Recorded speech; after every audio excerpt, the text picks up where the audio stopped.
Hello, everyone. It is Modern Medusa, and here's Gorgon, chilling. Welcome to another episode of CobraCat, and today we have Mad Cat, as always. Say hi. Hi. And today we have a super awesome guest, Steve Brule. Go ahead and introduce yourself. Hello. You can go ahead and talk a little bit about what you do if you want. I'm sure everybody knows who you are, but Yeah, I run Studio Brule, a channel on YouTube, and one of the highlights of the channel is the Flamingo file, which I think is very popular with a lot of viewers. And yeah, I've been at it for about 4 years since I videoed a protest at the University of Toronto, which was Warren Farrell protest, and that kind of got me into the issues around men's rights and freedom of speech and that sort of thing. Awesome. So wait, are you talking about that protest in the door and the police were there? Yeah. Wow. I always wondered who filmed that. What was it specifically? I didn't know that was you. Yeah, that was my. So is that really how you got started? And how I got introduced to the issue. That was how I got introduced to the issues, and that was launched my YouTube channel. At the time, I was doing a documentary on divorce and two guys' lives after divorce, and I was interviewing Warren Farrell, and he invited us to his talk at the University of Toronto, and there happened to be a protest there, and I filmed it and started up the YouTube channel. I think the same day I uploaded that video. Nice. Yeah. So what was your experience? I mean, you said you were doing a documentary. Did you go to like film school for that? Did you know how to do a lot of the things that we see now for the Flamingo files, the production for that? Did you already know how to do that before starting your YouTube channel? No, I learned everything pretty much on the fly. Oh, wow. I'm a chemist by training originally. I worked as a chemist and as a database person for 20-something years. But I've always had an interest in photography, and when the cameras like the Canon digital SLRs came out with video options on it, it got me really interested in video. So that documentary called Broken, that was one of my first documentaries. I think it might have been my first documentary. And is that something that we can watch somewhere? Yeah, it's on Studio Brule channel. You have to go back to the beginning of the videos to see it. I'll have to check that out. About the third or fourth video I uploaded. Nice. When I first went to the Warren Farrell protest that night, I remember driving back to Kingston, thinking there's an interesting story in that protest. So I knew it would be a little bit controversial because it depicted what I already sensed, that feminism was a kind of a ideology that you couldn't criticize with impunity in Canada. So I realized that it wouldn't make the feminists look very good when I uploaded it. So to be honest, I was a bit nervous about uploading it, thinking that those same protesters would show up at my front door, and I don't know. That was my imagination, anyways. Nothing became of it other than a few angry emails and stuff like that. But the video itself. That's good. Yeah, that's quite an animal you have there. Your moving around is actually taking away from the audio. So stop it. Sorry, I didn't mean to do that. I'm good. I got the snake now. Steve, if you could also speak up a little bit more. I mean, we can hear you now, but you maybe kind of come in and out. So my mic might be a little low. Let me see if I can. I'm not even sure where to change that. I do have a different headset, if that helps at all. No, I think just speaking a little bit louder should be okay. Yeah, I think you're good. Look at the. Oh, you know what? I think it's on the wrong mic here. I hate when that happens. Yeah. Let me just put the levels up for phone here. Maybe this will work. Is this better? Yes, Better? much Oh, better. wow. Yeah. Okay. Is it too loud now? No, you're fine. Okay, Yeah, yeah, it's great. I've never used this little laptop for any of this kind of stuff, so this is the first time with the settings and the equipment here. So so you went to a Warren Farrell conference, you filmed about the feminists, and you knew the feminists were batshit crazy, but you're part of the men's movement, or At what that was your time, to be involvement be? honest, I didn't know there was much of a men's movement. I knew there were some isolated groups here and there who were looking into these kinds of issues. But how I ended up there is that I was doing this documentary, and Justin Trottier, who had just started up the CAFE, Canadian Association for Equality, saw me on some chat rooms looking for people to be involved in this documentary. And he asked me if I wanted to interview Warren Farrell, because Warren was giving a lecture in Toronto that particular weekend. And I said, sure. I researched a little bit about Warren and saw that it was quite relevant to my documentary. So we went down there, and Warren invited us to talk, and we decided to stick around and go through the talk. And there was this protest going on. So I went back, got my camera, and filmed it. And I had a sense at that time that protest was probably going to be more important than the documentary. So yeah, I hesitated a little bit putting it up, thinking that some of those feminists would end up, at my front door. I didn't want that. Yeah. But there's no reason to be in this business if you're not going to put up the stuff that's relevant to the issues. So up it went. Now, that video was also featured in the Red Pill film. So what was it like for you to see your own video on the big screen? Oh, it's great. And Cassie is a wonderful person, a wonderful filmmaker, very honest, very dedicated to finding the truth. And to be honest, I was honored that she wanted to use some of my footage in her film. It was great. Yeah. I think it fit very well. It was an awesome movie, film, whatever you want to call it. Yeah. So how did you get started with Janice Fiamingo? Kind of the same way. I decided to, after that film got on, I decided to follow these issues, the men's rights movement a little bit. Well, not a little bit, a lot. And because it seemed to be a very interesting development socially in our country. So I got connected with CAFE, and they let me know about different events that were going on. And I asked if I could film things, and they said, sure. And at the time, I wasn't really interested in the lectures, to be honest. I was mostly interested in what's going on in the protests. But I became much more interested in the lectures as well, because they're fascinating. And at one of the lectures at the University of Toronto, I got to talk to Janice a little bit, and I got her contact information, and we communicated a few times, and became friends.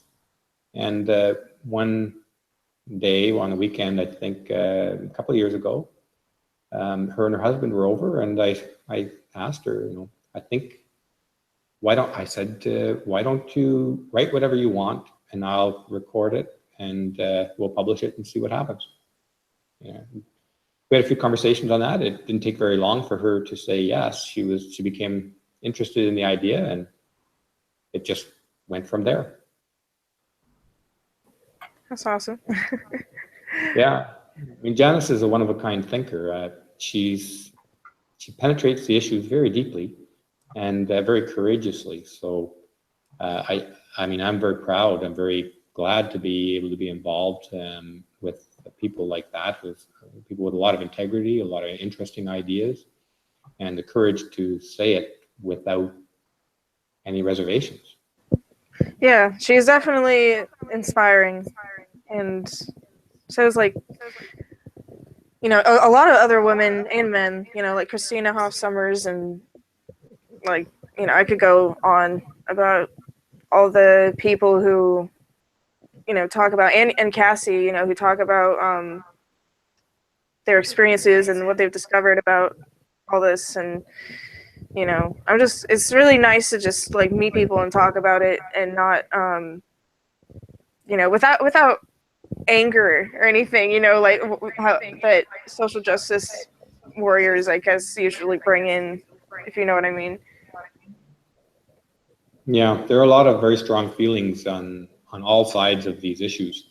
But what we really need is cool heads like Janice, who are people who are able to penetrate the issues deeply, to say what's the philosophical basis for the kinds of things that social justice warriors are claiming and feminists are claiming, and what are the ramifications if large numbers of people actually accept those ideas. You know, Janice does a very good job of drawing the lines from consequences in our society back to the ideas which that are behind some of the changes we're seeing that aren't such good changes. Well, the thing that I love most about Janice is that she kind of has this no BS mentality of like, she's just going to call it out as it is, but there's little touch of empathy at the exact same time. It's almost two contrasting personalities, but she makes it work beautifully. Well, yes, and that's the mark of a person with a lot of integrity. Janice has no interest, in my mind, and no interest in destroying anybody or hurting anyone, or even embarrassing anyone. But she does have a strong interest in calling out lies, and dangerous lies in particular, and any ideas that are actually harming our society, harming relations between people within our society. And there's a lot of that right now. We're going down, I think, a dangerous road in which people like Christopher Hitchens has warned about, and Christopher Hitchens put it very, very clearly, the importance of defending freedom of speech. But it seems like those clear warnings are not heeded at all. So I think people like Peterson, Jordan Peterson, and Janice Fiamengo, and Karen Strawn, and so many others, Alison Tiemann, Heidi Badgers, Paul Elam, there are a lot of important voices, and there's no one voice that's going to be able to articulate all the important issues. So I'm really, really glad to play some role in that that whole movement. Yeah, I feel the same way. And me, I just want to be two voices of the movement. How I roll. Yeah, just gotta one up everyone.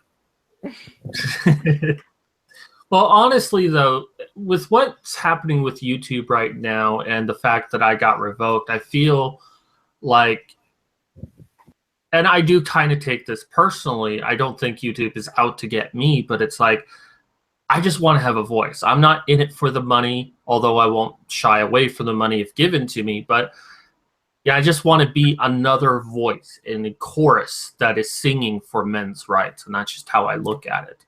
And it doesn't matter if I'm a small voice, as long as I'm part of the greater whole. So what do you, looking at everything now and looking how things have transpired over the last few years, what do you think the current state of affairs is for feminism, men's rights, politics, what have you? Can you say that again? For us, bad for us? What's up? You mean, I don't know. That's a large question. I don't know if I can answer that in any meaningful way. If I had to put a general idea out there, I think things are going to get worse before they get better. Feminism is still, the power of feminism, the ideological feminism is still rising. But what's encouraging is at the same time, the will to resist it, the will to articulate the dangers that are coming along with this rise of ideological feminism as a source of power in the West. The will is rising as well. So there's a kind of ideological battle that is increasing. It's on the rise, and I honestly couldn't tell you how it's going to play out. I know just recently Google was hit with some major loss of revenue because some large companies, I wish I could remember the name of them. There's huge companies, you'd know them, but my memory doesn't hang on to those kinds of details very well.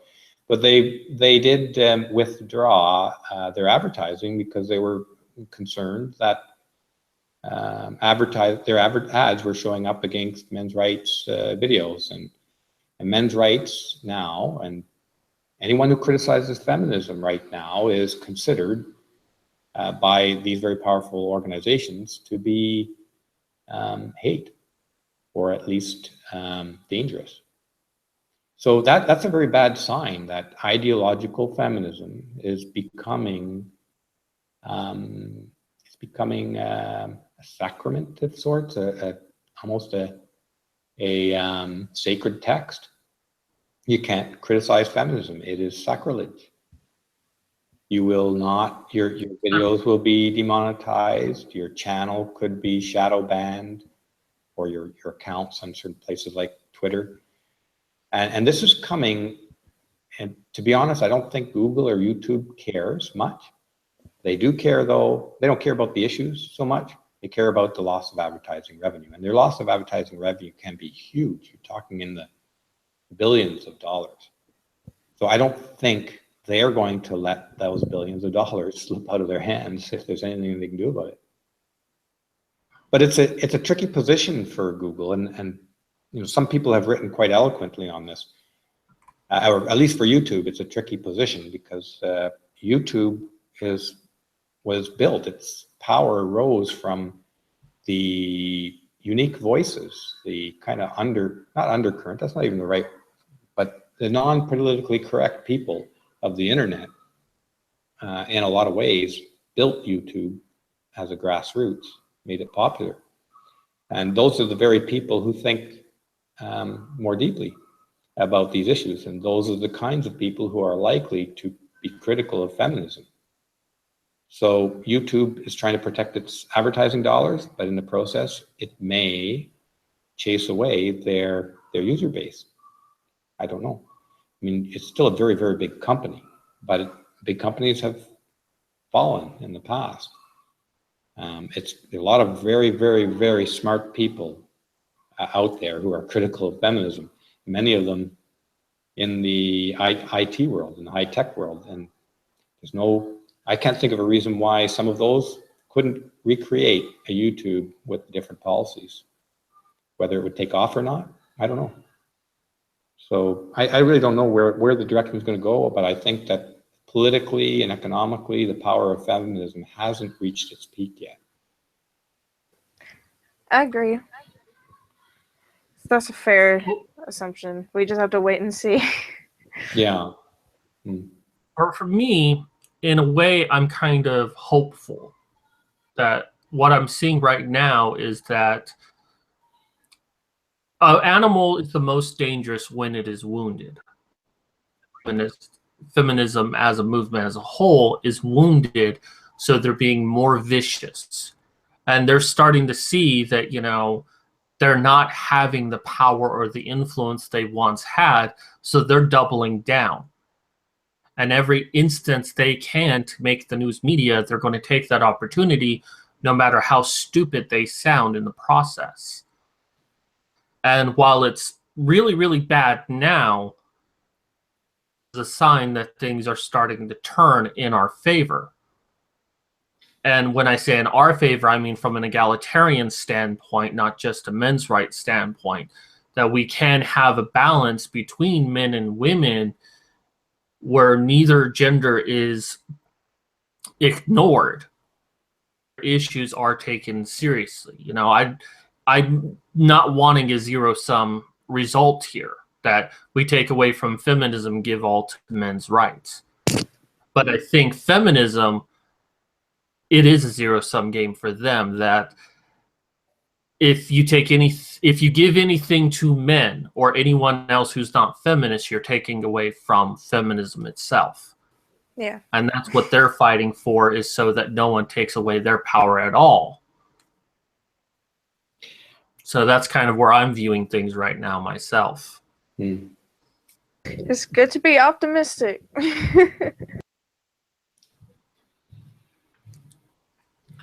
So other than the Flamingo Files, you've recently started doing the Liberty Bells. Can you tell us a little bit about that? Yeah, the Liberty Bells are 5 women from London, England, and they're all writers and thinkers. Some of them are parents, and they will do similar episodes. We've recorded a bunch of them, and I'm hoping that'll start this month. I will start publishing them. So it'll be a weekly show. One of the Liberty Bells will deliver her lecture, and along the lines of the Flamingo File, and we'll see how that's received by the viewership. Yeah, we recently had Elizabeth on our show a few weeks ago. They were speaking with Steve Moxon and also talking about his book and also the Red Pill movie, and she is such a delight. Actually, the main villain in my online play that I was doing, called The Feminists. So I spent like many hours just like lines for that. So she is a great delight. So I'm glad to see that, you know, she's doing something more, and definitely with you. How did that get started, out of curiosity? That's a good question. Back in the fall, I think it was, Catherine approached me, and I forget on what basis, and we just started talking about this, and she had mentioned that there was her and a couple of other ladies in London were interested in doing some of this kind of work. So we had a bunch of conversations, and a couple of the other ladies got involved, and we started talking in a few hangouts, and decided to push forward on this as a group, and call themselves the Liberty Bells. And Catherine, I always have a problem pronouncing her last name. I think it's like Abercassis or something like this. She's the motivating force, the originating force behind the Liberty Bells. And the Liberty Bells themselves, they make all the decisions really about what content and the name and logos and stuff like that. And I am there to produce and publish the show. And it will, I believe it will also be published on another channel called the Liberty Bells. So look for it soon. Vanessa, feel free to jump in with any questions you have. I don't want to mansplain this whole entire episode. No, you're good. I mean, you're much better at coming up with questions anyways. You're basically just, you know, doing the talking for me, which I appreciate, because, you know, as a woman, I need someone to mansplain a little bit sometimes. No, but I mean, more just like fascinated than like full of questions, I guess. But I you know, keep talking. I'm loving it. For the chat as well, if you have any questions for Steve here, feel free to ask them. I am constantly looking at the chat, so if I see a question, I'll go ahead and ask Steve. But I will say, Steve, if you're not looking at the chat now, so many people in the chat are just like thanking you for the channel that you have and the work that you do. So, well, thank everybody very much. I appreciate that people find this interesting. That's helping people is really the biggest reason that I'm doing this. And I'm really glad that people enjoy that. So thank you, everyone. I'm not able to see the chat here. Guessing it's a different link, but that's okay. The link above the one I have in the chat from Modern Medusa, that'll lead you to the chat if you want to see it. Yeah, I can read that after we're done. I think.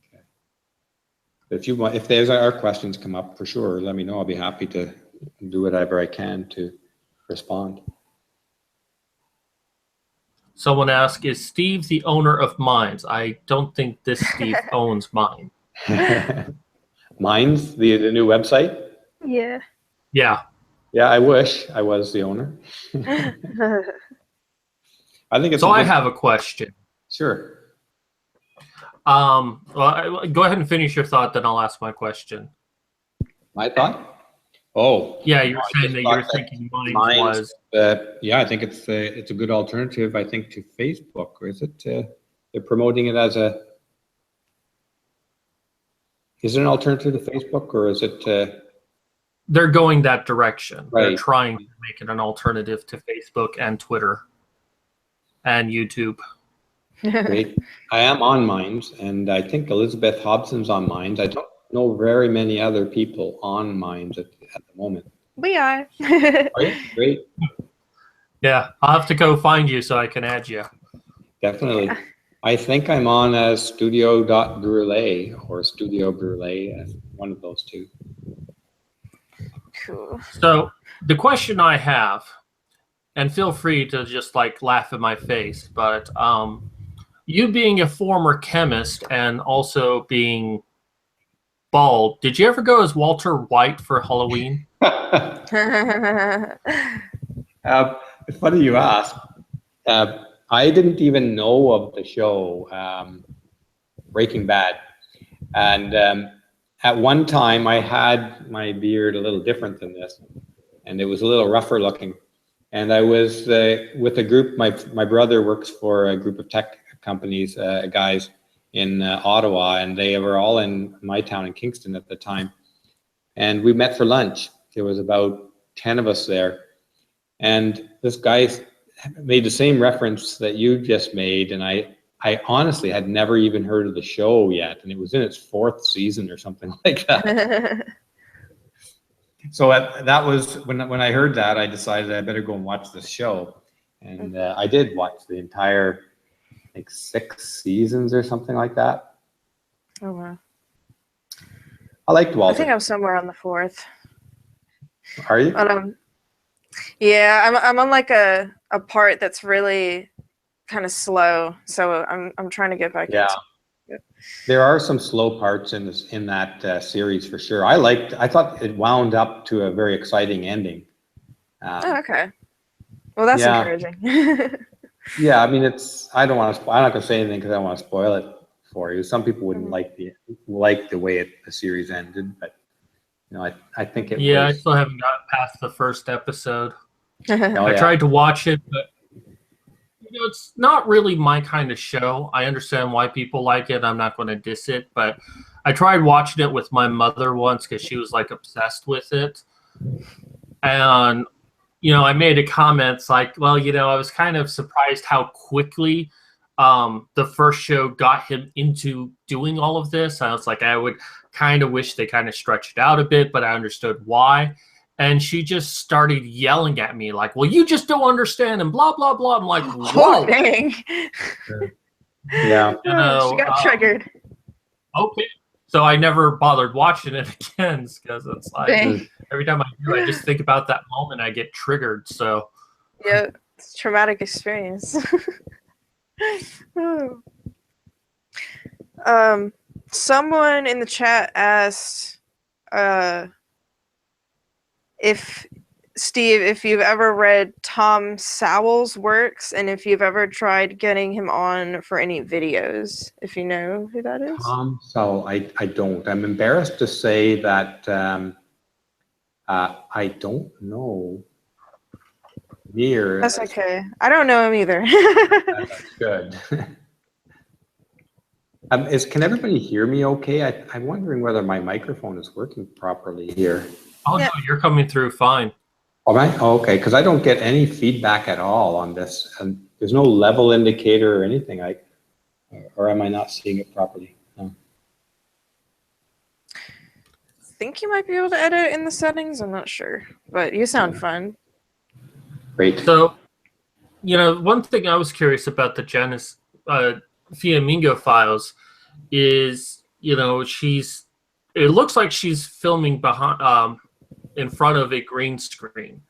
And are you filming that on location, or is she filming that and then sending to you, and then you're putting up like all the graphic arts from where you're at? Yeah, that's the direction I'm heading in, is that her and others that I'll have on the channel will film locally and get the files to me. We're not very smooth in that process at the moment. So some of the episodes, and the last week's episode and the next few episodes will come out without green screen, and it'll just be a picture of Janice because, we've got some practical issues that her internet where she's living right now is really bad. She lives in the country, and they're trying to get that fixed. So in the meantime, all we can really practically communicate with is some audio files. The video files are just too big to transfer, and we just haven't been able to get any of them transferring. So I am trying to get the studio at her place set up so she can record in her home. Hopefully it'll be a green screen studio one day. The green screen studios we have done, we're done at my place. And I don't have a green screen studio to speak of right now, so there's other problems there. There's a lot of practical issues to deal with at the moment. So there's a little bit of a transition phase that we'll be going through. But ultimately, we hope to have full video from Janice on the Fiamingo files back up. Until that point, we'll be going with audio files and images inserted in. I'm sure it will be awesome. Go ahead, Vanessa. I just said I'm sure it will be awesome. So what direction are you hoping to take Studio Brule in the future, or are you already doing what you want to be doing? That's a good question. I actually did a video on that for plans for Studio Brule. If anybody's really interested, they can take a look in there with some details. There's a number of projects. There's a couple of feature films I want to get out, feature documentaries. There's the Fiamingo file, of course. We want to continue with that. We want to have the Mansplainer, a few more episodes of the Mansplainer, and see how that's received by the viewership if they're interested.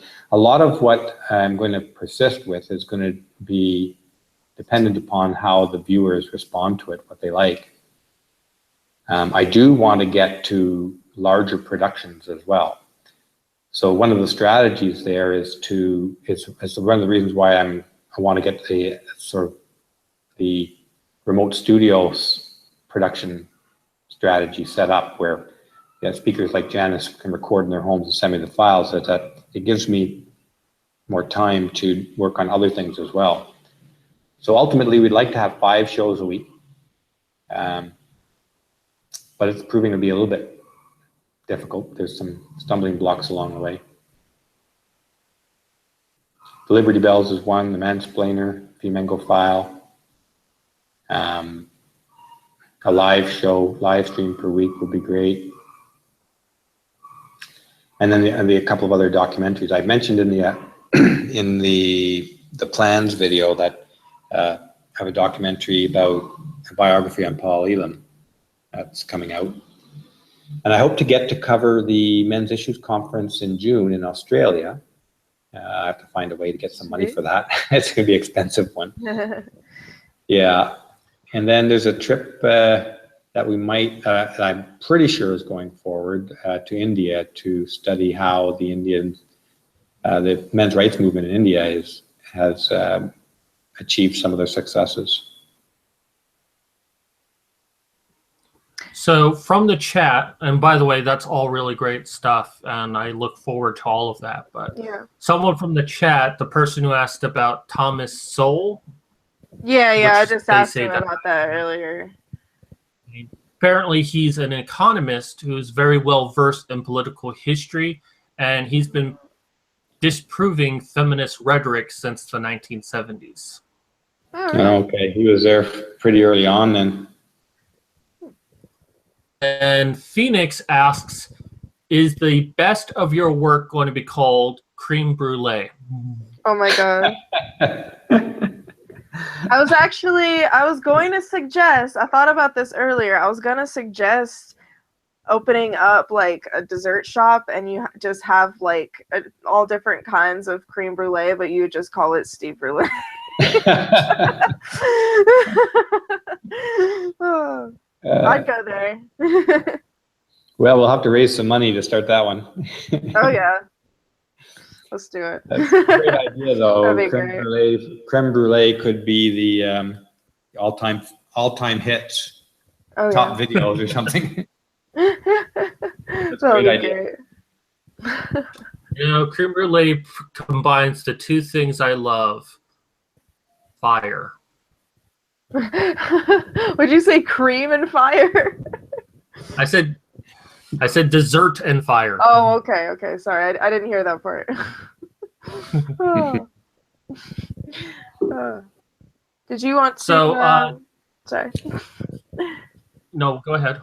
I was going to ask if you wanted to take any more questions or go ahead and watch a little bit of the video or whatever. Let's go ahead and watch the video because I'm just pulling questions out of my ass. Funny, that's how I first met Vanessa. Oh, okay, cool. All right, let me go ahead and do the screen share here. All right. My snake is very comfortable right now. He hasn't moved at all. Well, if I was between your tits, I'd be very comfortable. Oh, jeez. Of course. All right, so I'm sure many people have seen this already, but this is the video of the woman bitching at a couple in food restaurant. So let's go ahead and watch this. Yeah. Should we just watch this all the way through, or do we want to go ahead and have a safe word to talk? Is it 6 minutes? Is that how long it is? Yeah, 6 minutes. I mean, it depends. Well, let's go ahead and have a safe word, and just in case anyone wants to say something. Okay. Steve, we call it a safe word, but basically, if someone says a word, we'll go ahead and stop it, and then we'll talk.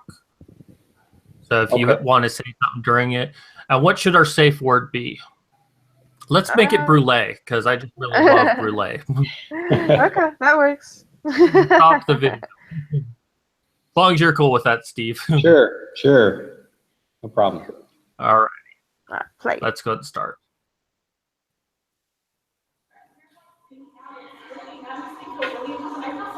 Then leave. Why are you here? You have your food. Excuse me, I have a right to be here. This is a place where you eat, not where you make out there's food. We We are waiting for you to finish up, so we're chatting. Go make out outside. You're a heinous person. You're a prostitute. Cool. I'm not getting paid. How can you go out while here in front of everyone like a slut while we're trying to eat? There are people here. Okay. Do you have any manners? Can you just finish up your transaction? We'll order and we can both move on. Bitch. Oh my god. You're really escalating Why this. don't you leave? I would just like to order Well, you and then shouldn't. we'll You leave. shouldn't be here. You're a slut. Go get a hotel room and fuck somewhere else. Oh my This god. is not. Brulee. Really quick. If just to like give a little context, this woman is started yelling like while she was like as she was paying, I think, and or maybe even after she was paying, because the employee said, you know, you have your food, you can leave. But yeah, she started yelling at this couple because they started kissing while they were in the line.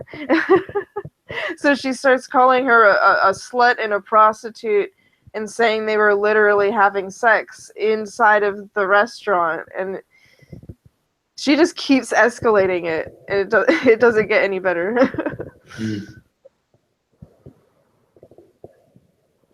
Well, there's unconfirmed reports that the kissing that they were doing Some say they were actually making out. Others say that he just kissed her on the head. That would be pretty So- funny. And one thing I do want to point out is you're going to see on the side here that people have identified who she is and have pictures of her. I haven't really confirmed that this is actually her. Because if you look at their two body shapes, it looks completely different. And maybe this is an older picture of her, but also that her hair is redhead and here it looks more blonde. But this could also be a lighting issue. Oh yeah, But, she's I also do- wearing something else, like completely covering her body. So yeah, it could be. Yeah. So Could it's just be actually from a hard to different tell time. if it really is the same person. But certainly I ask people not to harass this person, even though we know her Twitter and all of that, because we don't know if it really is the same person. Even if it is, just leave her alone. So I just want to make sure I put that out there. Yeah, don't want to get taken down again. Oh. All right, let's go on. All right, good. I feel big. You cannot use your Go ahead. prostitution in Go public. find the police right now. This is a public place. You are No, it's not. police. It's a private place, This actually. is public. No, this is a private establishment, actually. This is we're in the public. This is privately owned. Look, if you're making out in front of people and you're making people uncomfortable, Can we You're order making this? me uncomfortable with your verbal stop harassment. reaching out in front of us. It's okay. Who is this? Everyone that's here, that's You look like inappropriate. the only person who's uncomfortable with me having a Lady, you're making out while we're trying to order. Step back. Excuse me? Step the Why don't- fuck back. Do not Step tell the me to. fuck back. Excuse Step me? the fuck back. Excuse me? Cops. What's that? Can you call the cops? Can you call the cops on him? I'm getting all this on video. So we'll see who's harassing who later. You're fucking your girlfriend in a public restaurant acting like a prostitute. You need to leave. You told me to leave while I'm in my order while you're making out with that slut. Okay. Okay? Yeah. You're such an airhead. You're so dumb. You're sexually harassing me. You and that slut. Well, you are harboring a lot of shit. You're just letting it all out. You So know go ahead. what? Go ahead. This is cathartic I don't for you. want to watch you make out with that person while I'm trying to order Good. food. There's the door right there. Go ahead. You already ordered. Yep.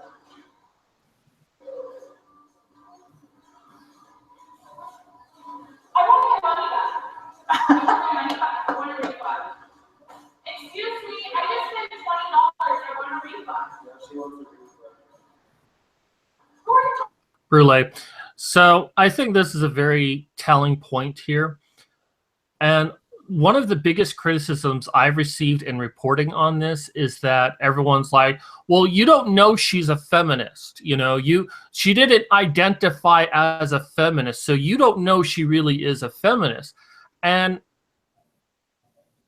I criticize, well, it's like, you're just calling her a feminist because she's angry. It's like, no. I'm not calling her a feminist because she's angry. I'm calling her a feminist for all of her actions. And this part specifically, that she sees herself as a victim and demands restitution, that she gets a refund on her money because she feels uncomfortable. And this is pretty much what the feminist movement has done. Like, you can't teach rape law a class because it might trigger someone. Do certain things because it might make someone feel uncomfortable. And if you do, like, university, was it Mizou or what the one Jordan Peterson was at? But someone apologizes, like a dean apologizes, like, oh, okay, here's a list of all of our demands.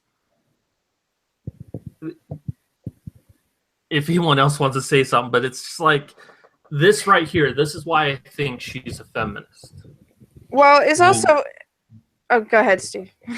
Well, I was just going to say that even if she's not a feminist, that kind of approach is being disseminated. That kind of belief in I'm a victim and I deserve compensation for just about any hurt feeling. That idea is disseminated and promoted pretty much entirely and only from feminist circles. Yeah, that's true. And it's what's really interesting is that like feminists are not. It's very strange that she would be like so anti, sex and anti PDA, and then turn around and say that they're sexually harassing her. That's very interesting. I don't get the connection to sexual harassment there either. And that it's a bizarre video. I mean, it's in many ways it's just a stupid incident.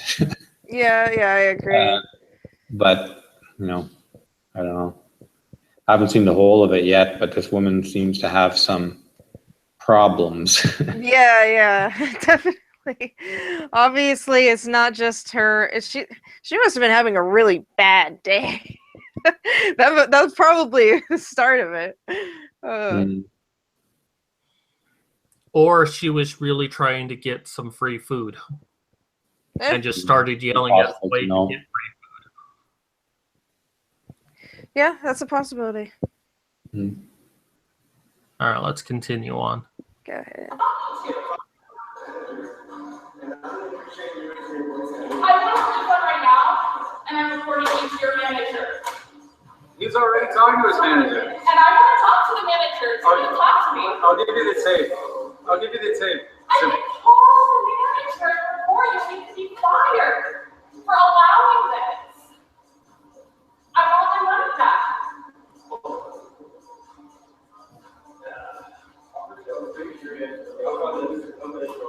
Go to hell, prick. Who the fuck do you think you are? Sexually harassing me, making out with that bitch while I'm trying to order? Having sex with her at the stand when I was trying to order, they were making out. It was pretty good. The sex was pretty good. Well, go get a room if you want to fuck the whore.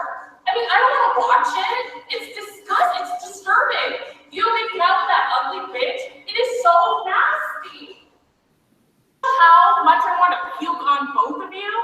You are the ugliest bitch I have ever seen. You look like a little boy. For me to actually watch you have sex in public is disgusting. In front of my food, if you want to vomit this. Look at that. I'm gonna vomit because you are so damn nasty to make out while I'm ordering food. It's so disgusting. I'm sorry that you had to. You're a prostitute. You're a terribly rude person. Oh my God, you're rude making out in front of everyone, trying to stop her. You're trying to over-sexualize yourself and be like, I give a shit, look, my boyfriend's making out with me. Do you know how uncomfortable and rude you are? You're such a slut. You're a dumb bitch. Go fuck yourself. You are such a whore. You are such an asshole, both of you. Both of you are Bye. assholes. Bye. Goodbye. Bye now. I'm going to press sexual harassment and stalking charges on you. Go for it. Please. You are harassing me at this very moment. This is. Yep. Can you? I am American. I don't tell Oh, yes. You know what? Go back to whatever my There it is. Excuse me.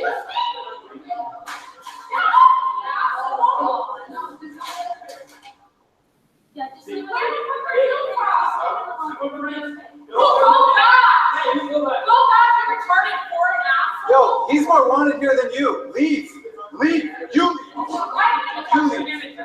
Excuse me, there is a man that was about to have sex with a woman here in the restaurant. I'm such a nasty ass. Dynamics from those people who stop baby out. I kissed her like once on the forehead.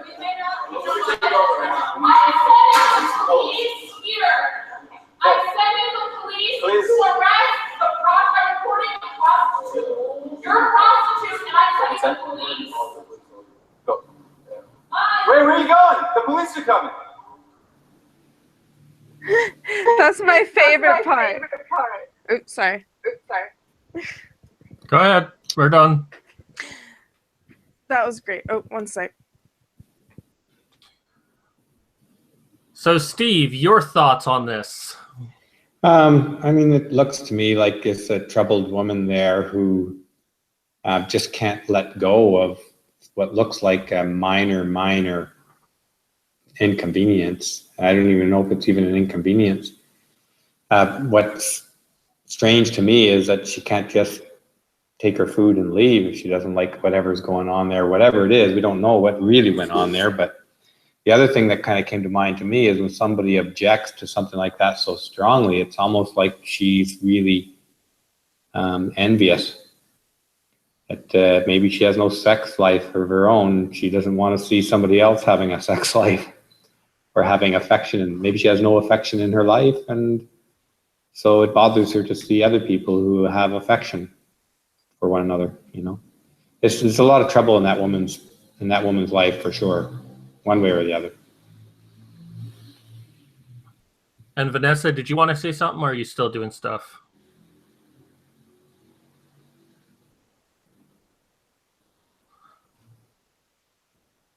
You know, a healthy person Sorry. who sees something, you know, they don't like, that they find offensive, a healthy person might say something, try to stop the situation a little bit, but you know, after seeing that it's not going to change, you move on, right? Mm-hmm. Especially if it's some minor issue, but the way she clings to it, it indicates something deeply wrong with her. Yeah, I agree. It's very entertaining. I think it's very funny that the extent of that she went, like, you know, to exaggerate it so much. It's just like, what planet are you from? Oh. Well, I also like in this video, something I noticed feminists also do is that she didn't get the result she wanted. So not only did she want to speak to the manager and want a refund, she wanted this employee, this cashier, to be fired. Reprimand, not to have a pay cut, immediately fired. And I've seen this so many times from the feminist movement. In fact, there was that one time that people wanted to get Thunderfoot fired from his job. Mm-hmm. Of course, and his employers didn't care what Thunderfoot does with his personal life. But there have been actual campaigns to try to call up people's employers to get someone fired, to ruin their life as much as possible. And this vindictive person just really wanted to ruin his life. I mean, hell, did you see what she did with his cell phone when he handed to her that she was talking to the manager? She set the phone down as hard as she could on the table. And it's like, what if you had just broken his phone right then and there? She might have actually faced some consequences. Probably not, because she just walked away. Yeah, it's hard. I mean, it's hard to tell. Like, people like that, you know, they're so unpredictable. You never really know how to respond. You know, I wouldn't know how to respond in that situation. I'd probably just stay quiet and just be like, are you really doing this right now? I think they handled it better than most people. There's not much they can do. I mean, yeah. They try to just suggest to her to go. Yeah, exactly. Some people just can't be helped. Has this video gone viral, has it? Yes. I think so, it originally appeared on Facebook and then just kind of exploded overnight. So, and a lot of people think that she is a feminist, and there have been some, because they say that they have found her actual profile on Twitter, and I've looked at it and I'm just still not convinced that it's her. It could be that she's a failing porn actress and regular actress. And there have been some suggestion that this was all completely set up. I think she really is angry. Yeah. I think this is all for real. And this is a representation. If she's not a feminist, then her behavior was created by the feminist movement. You can draw Yeah, that's true. parallels to Well, feminism that, because go that ahead. kind of behavior, I think, is spreading. I mean, it has its roots in feminist grievance culture. You know, I think that's pretty clear. There's a feminists are promoting a culture of grievances over increasingly petty concerns, and so that would be the root of it. Whether she's a feminist or even knows where her urge for grievance comes from, I don't know. But I think it's pretty fair to suggest that grievance culture in itself has roots and is promoted by ideological feminism. Yeah. It's definitely. been going that way for decades. We live in a culture now where if you don't like something, you can yell as loud as you can and you will get something in return. Unless you're criticizing them. And I just really hope that our society can turn that around. But, you know, it's like I was talking to NC Clark after our show the other day, and we were talking about how like communism and socialism mindset in the 70s from academia, teaching students like, oh yeah, capitalism is bad. And those students now grew up and raised the children that we have now who still believe these ideals. Parents that believed, oh, well, we should let the children do what they want. And if they're not happy, we need to do something to make them happy and not ever deal with the consequences. And I can't help but think that she is a representation of this mindset that if she's unhappy, you've got to do everything you can to make her happy. And she's never had to face a consequence in her life. She's never had to face a different opinion than her in her life. Yeah. Really, Well, that we can start having parents raise their children that, no, you're not going to get everything you want in your life just because you have a tantrum. yeah, it's difficult to extrapolate too terribly far. It's dangerous to extrapolate too far on one incident, one person. But, you can see the parallels in feeling offended and demanding someone lose their job. We've seen a lot of high-profile examples of that over the last few years, from the Nobel laureate Tim Hunt losing his job for telling a joke that one feminist thought was offensive. So, I mean, I think those high-profile cases do raise in the public consciousness this expectation that if you're offended, you have the right to demand somebody's job, And so this woman, for whatever the weird reasons she felt offended by kissing or whatever was going on in there. And yeah, you can see the parallels to high-profile cases, whether or not it's realistic to say it comes from the same kind of grievance culture source or not, I don't know. But it's easy to sort of to see it that way, Now, also to be fair, and I will put this out there, some people in the chat have been saying that she could be suffering from Asperger's, that she doesn't know how to properly respond to a situation. And yes, that is a possibility. She may not be a feminist either way, and she may not be a feminist, and she could have Asperger's. There's simply a lot we don't know about her, and we can only make educated guesses based on what we're seeing and what we've seen before.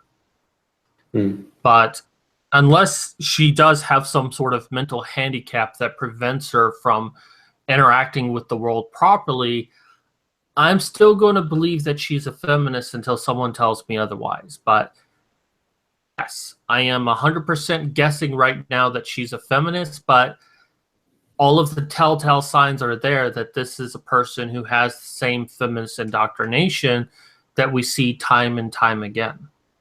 And in many ways, it doesn't matter whether she's a feminist or not. Even any particular incident where someone goes off like this, no particular incident is particularly important. But I think what's important is the ideological roots for behaviors that become widespread in the culture. And the behavior we're seeing here that's widespread, that's becoming widespread in culture, is this expectation that because you feel offended by something, that you should expect compensation and that somebody should lose their job over it, or some very large consequence for whoever you feel offended by. I think that expectation is spreading in our culture. And I think it's reasonable to draw the connection back to that being promoted by ideological feminists who want us to promote that expectation and are promoting that expectation that ever trivial offenses deserve ever greater consequences to the people who you feel offended by, you know. Apart from that, I think that woman is not mentally balanced. I think she does have some significant unacknowledged mental problem. Like, even if you're let's say a strict Christian, and you don't even like to look at somebody's knees or whatever, you wouldn't respond that badly to being offended by seeing someone kissing, or even by seeing someone having sex, you know? I mean, how bad is it to watch someone have sex? I mean, it's not. Well, I personally enjoy it, but then I'm a freak, so. Well, I'm sure a lot of people enjoy it.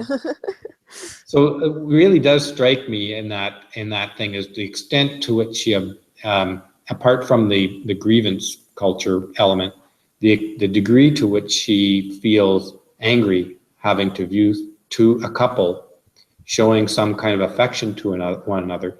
To me, and I'm not a psychologist or psychiatrist, but the first thing that comes to my mind is that she has no affection in her life, and so it frustrates her to no end to see that somebody else can display affection, and she has to witness that which she cannot have for herself.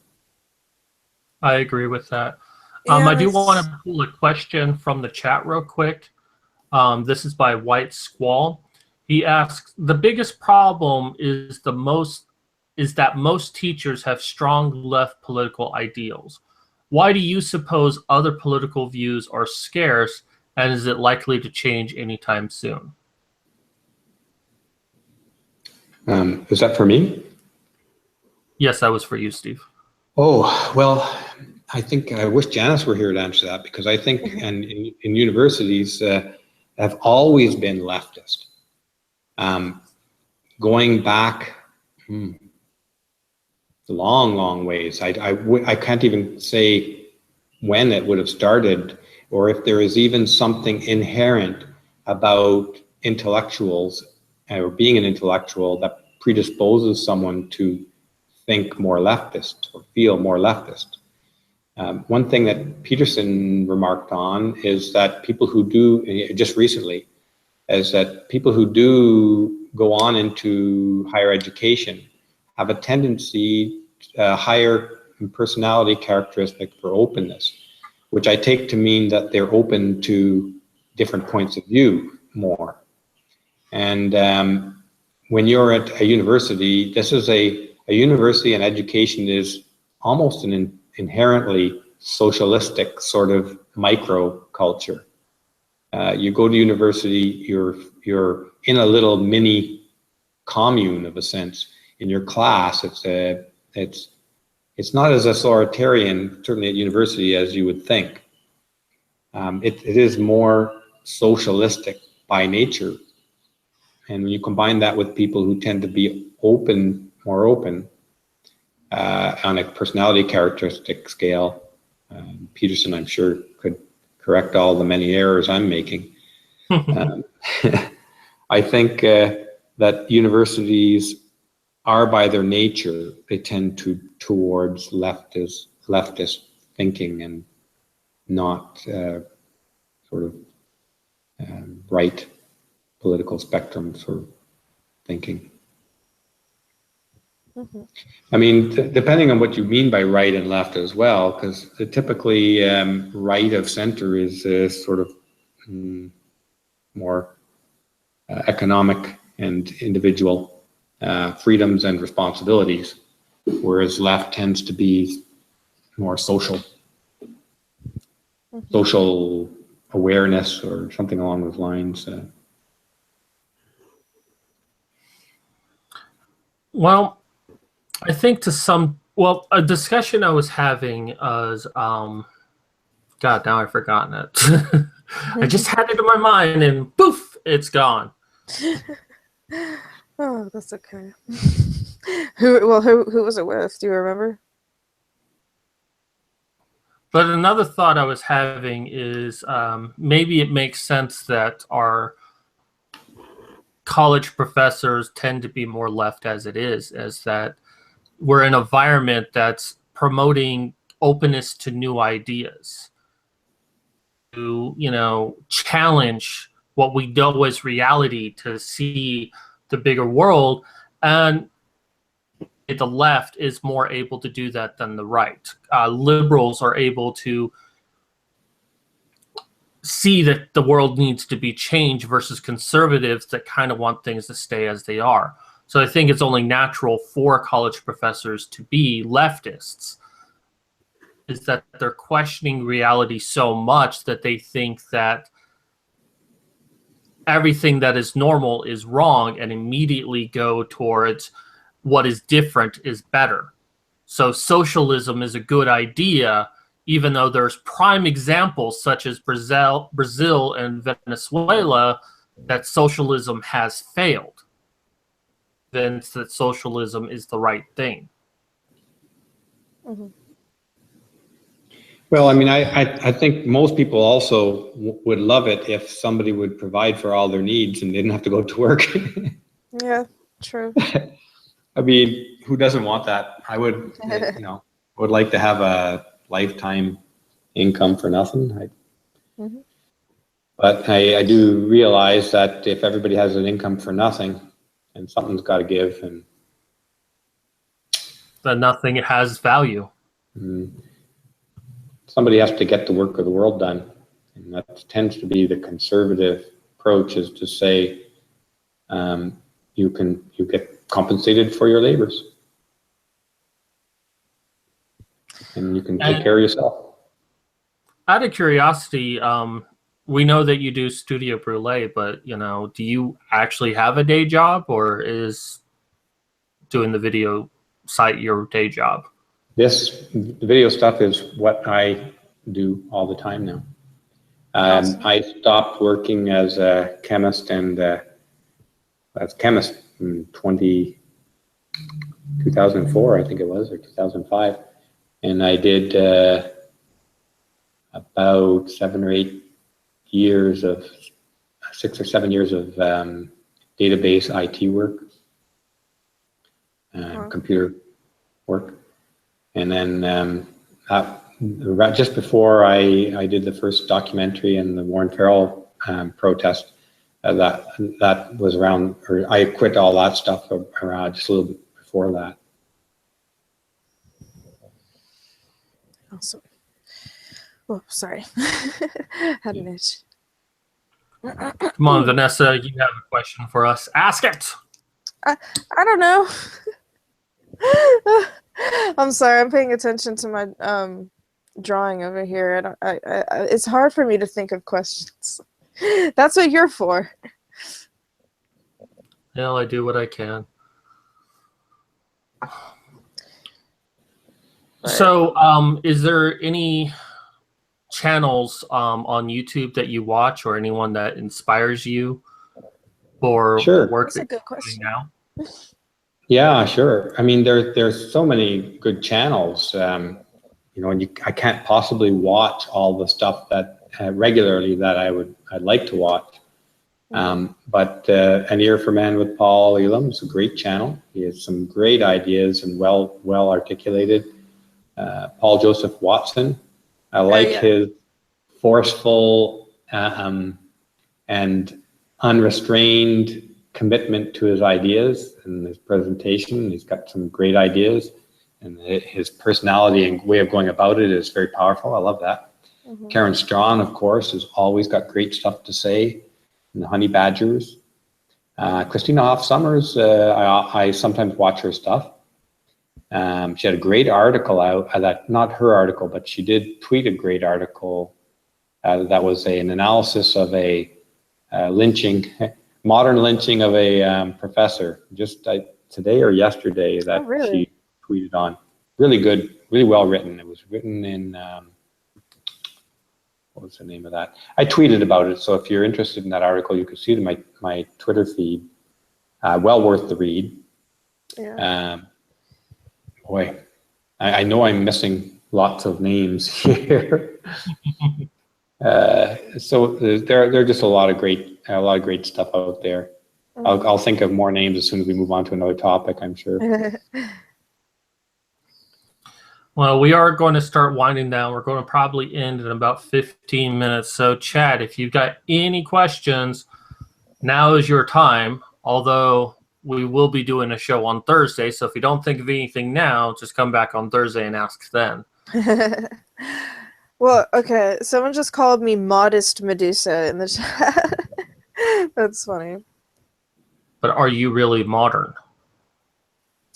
They said modest. I don't know. I don't know what I am. There's a question before that says, are you really modern? Oh, I have no idea. Probably not. Well, I don't know. I guess that you would call me a millennial, but I definitely don't act like one. Well, what year did you graduate college? Me? 1982. Wow. Probably a little before you guys were born. Yeah. No, I was born in 1980. Dang. So thank you for making me feel young. But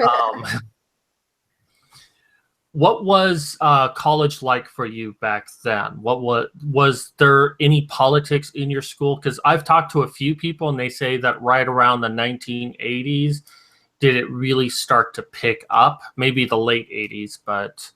I think you're right. I think it did start to pick up in the 1980s. I don't recall anything. I don't recall any feminist presence on campus when I was there. It doesn't mean that our campus life was, without problems. I wasn't very political at all.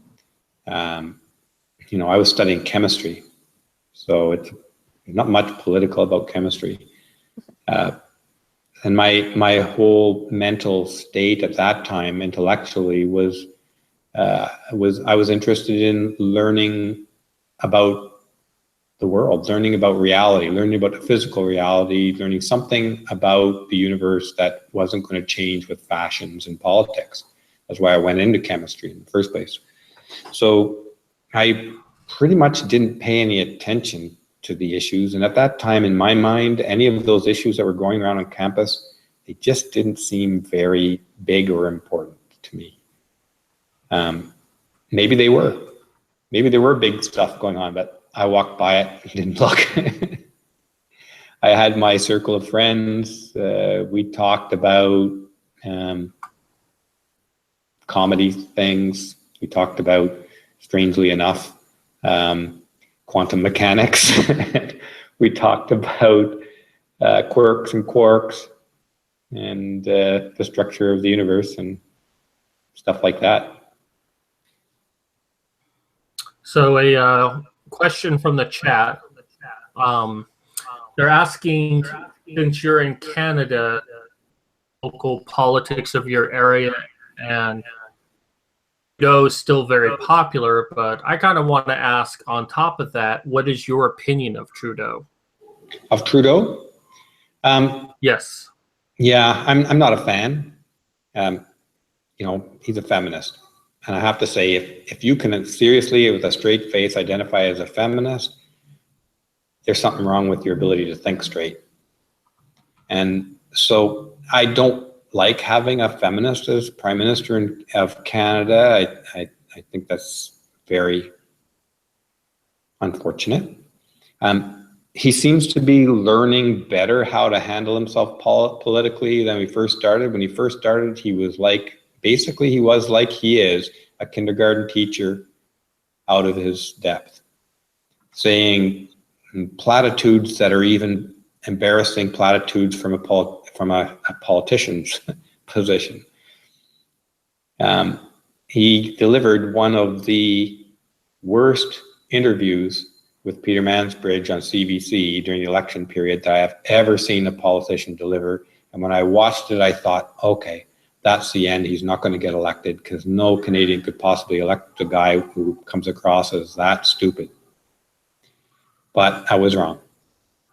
He was elected in spite, but he was elected because of one thing. He called himself a feminist, and women love how cute he is. I think that's his whole political career right there. Yeah, I really don't understand Canada's politics, but I do agree with you on that point that pretty much he looks cute and he said he was feminist. That's all he needed to say. It's pretty much how he won. And to be fair, there was also a growing dissatisfaction with the Harper government at the time of that election. And that I think that pushed some votes towards the Liberal Party. Harper was, where are you located, Chris? I'm in Pennsylvania. Pennsylvania, okay. Harper, our previous Prime Minister, was Conservative, and Trudeau is a Liberal.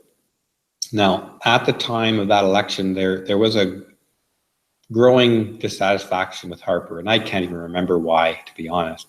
There was a few scandals, minor scandals with some senators, and like when I say minor scandals, we're talking about $100,000 scandals and stuff like that. We're not talking about giant things like our scandal from the Liberals of the 10 or 15 years ago, when hundreds of millions of dollars were delivered off in brown paper envelopes to shady characters.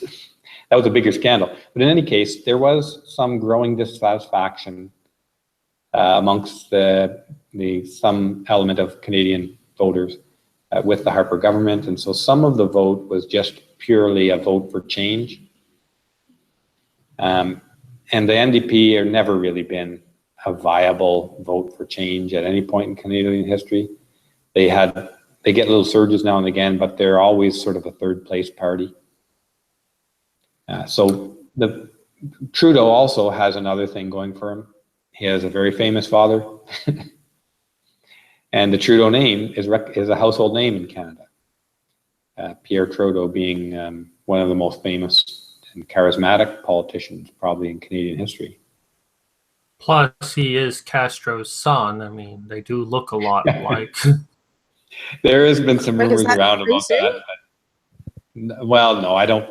I mean, it's not impossible, but I wouldn't run with that unless you had some serious evidence. But it's fun to speculate, of course. Mm-hmm. Margaret Trudeau. We're probably going to. Sorry, go ahead. Just going to say I'm probably going to have one more question before we end this. Two. White Squall has another good one. A lot of the left wants to remove voting rights of older people and lower the voting age to 16. Is there any possibility of either of those happening in your opinion? And I'm guessing he's referring to Canada specifically. Well, I haven't heard any noises about removing voting rights from older people. I don't know where that's coming from. I haven't heard lowering the voting age either. So, but my opinion Go ahead. is I don't see it happening. I think that would be a political bomb, a suicide for a politician to try and take away voting rights of older people. And lowering it to 16, who knows, that may be possible. I still don't see that one either, but. The only time I've heard of taking away voting rights of older people was a result of Brexit.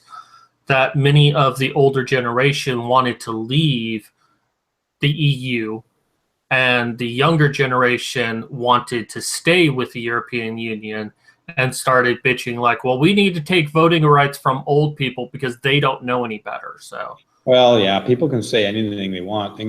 Some people could argue, oh, I want my dog to have a vote. You know, I'm sure there are people out there who think that would be legitimate.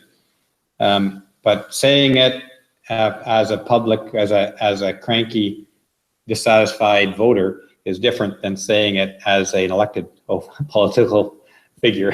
Yeah. I can't for a moment think that there is a elected official stupid enough to say we're going to remove votes from older people. Mm-hmm. At least I hope not. Yeah. And White Squall explains this a little bit more, which will segue into our last question. He says, the removal of voting rights of older people was due to Brexit. Age was due to Trump. I guess a lot of younger people under the age of 18 wanted Hillary to be president, which makes sense to a degree. Question for you today, and then we'll go ahead and end this. Trudeau, in your opinion of him, what is your opinion of Trump? Donald Trump? No, that's Yes. always a tough one for me because I know a lot of people in my community really, really support Donald Trump and love him. And I personally, I didn't think he had a chance of winning. Honestly, Yeah, me neither. I did not. I thought it would be a good thing, and I do think it's a good thing that he won. And my stance through the whole electoral period was anyone but Hillary. Yeah. And that was my vote. It didn't really matter who to me, but I thought Hillary would be the worst possible of all options. And so I was very glad to see Trump win. Now, I'll be the first to admit that Trump is not an easy guy to like as a person, okay? He shoots himself in the foot a lot politically, and some of that I think is due to the fact that he's not accustomed to politics. He's new to politics. I think he's a smart guy. I think he can, if he can do a lot of good for the U.S., and I think he will do a lot of good for the U.S., and I'm 100% behind him getting those things done. You know, and to me in politics, and I'm more interested in a leader who does good things for the country than in a guy I want to go on vacation with and have some beers with as a leader. But unfortunately, I think a lot of voters vote for the guy or the woman or whoever that they want to go and socialize with instead of the person who might do the best for the country. Yeah. And that's why in Canada we have Trudeau, because a lot of people want to go on a date with Trudeau. A lot of women want to go on a date with him, so they voted for him. And I don't think Trudeau was the best for the country or is, and I don't think the Liberal Party is the best for Canada. Though, having said that, even though Trudeau is a feminist, I don't know how strong a feminist it is, but he'd probably be an okay guy to go out and have a couple beers with. I don't want him running the country, though. And Donald Trump is a hard-nosed badass, okay? And I might not really enjoy having a few beers with Donald Trump. Maybe I'd be surprised and I would. Maybe he's a fun, hard-nosed badass. But I think the U.S. needs a hard-nosed badass right now. And Trump is the guy for the job. Yeah. Well, my honest opinion of Trump is I hate Trump. I think it's unfortunate that we had to have president candidates such as these. But I also voted for Trump because I firmly believe he could bring jobs back to America. And he has so far shown that he is bringing jobs back to America. He's creating jobs, which is a good thing. And that's what we needed most of all. Absolutely. So I'm happy that he's doing that, but he is going to mess up our country. So.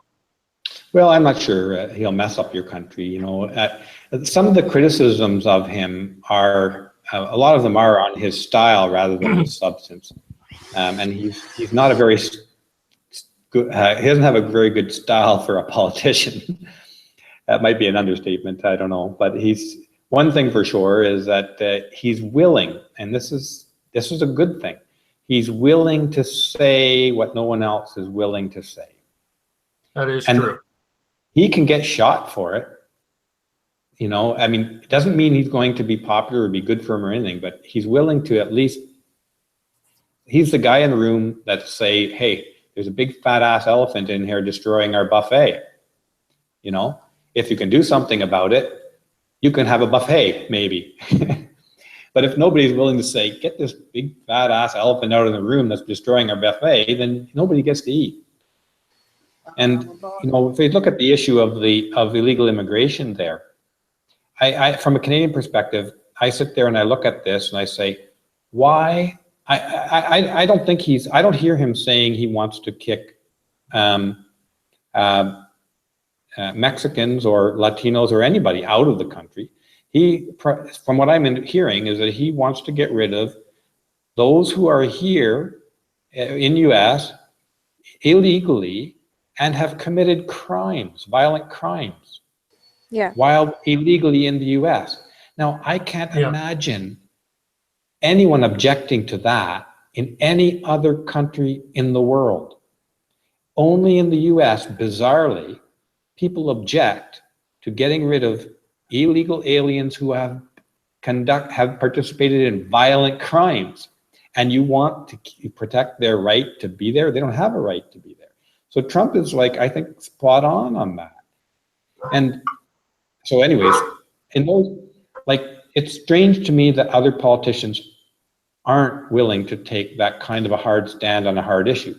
Now, I'm personally a bit soft on illegal immigration, and in the sense that, okay, I think if they are a good immigrant, there could be some compromise in a fast route to naturalizing contributing citizens. I mean, non-violent, good community citizens, not citizens, but immigrants that are there, and they're contributing positively to the culture. I don't see why you shouldn't make at least something easier for them for a route to becoming legal, instead of kicking them out. Because but I don't see any problem with a hard-lined approach to getting rid of dangerous criminals who are in the country illegally. And I can't imagine that any other country would do it any differently, or, you know, really. I'm just picking on that one issue because it's just bizarre to me that there's a large segment of the U.S. citizenry who wants to keep violent criminals who are illegal aliens, wants to keep them in the country. I don't get it. Yeah. I'm very perplexed by it too, and I agree 100% with you on that one. I don't know if I strayed far from the question there or not. No, it's perfectly fine. All right, so I think that's going to end it for us today. Do you want to go ahead and end the show, Vanessa, or do you want me? Yeah. Well, I was gonna say, Steve, you can tell everybody where to follow you and stuff. Sure. Studio Brule on YouTube, Studio Brule on Twitter, Studio Brule on Facebook, and Studio Brule on Minds. Awesome. And StudioBrule.com and blog.studiobrule.com. I think you might get the pattern there. Yeah, I have the Twitter and YouTube links in the description, and then, you know, the rest are pretty easy to remember. So, Mad Cat, do you want to chill a little bit? Well, I just want to make a reminder to everyone that my YouTube account has been revoked from live streaming for the next 90 days. I am trying to create a backup channel right now, but Google has been dragging their feet on allowing me to do that. So for right now, we are going to be streaming my show on Modern Medusa's channel. So Thursday, Eastern Standard Time, we're going to have Steve Brule to come back, and we're going to look at articles like we normally do. Or Medusa's channel, not mine. However, I'm going to download each episode Thursday show and upload it on my channel afterwards. So you'll still be able to check it on my show, on my channel, just not the live stream itself. Yeah. It's unfortunate that you got taken down, but that just means that I get more live streams on my channel. Hee hee. But yeah, all of his links are down in the description, and so are mine. You know, you can follow me on Twitter at Vanessa W Cheese, and you can always support me on Patreon and all that. I have lots of art and a new store on Rajon, so check that out. And yeah, thank you everyone in the chat for coming and watching and hanging out. And we really appreciate you coming on, Steve. And obviously we're going to be looking forward to the next show on Thursday. And that one's going to be at 1 p.m., not 6 p.m., just so you guys know. But Well, thank you for having me. yeah, thank you so much. But yeah, thank you everyone. And I don't know, Mad Cat, you want to say any final words? Final words. There we go. All right, bye everyone.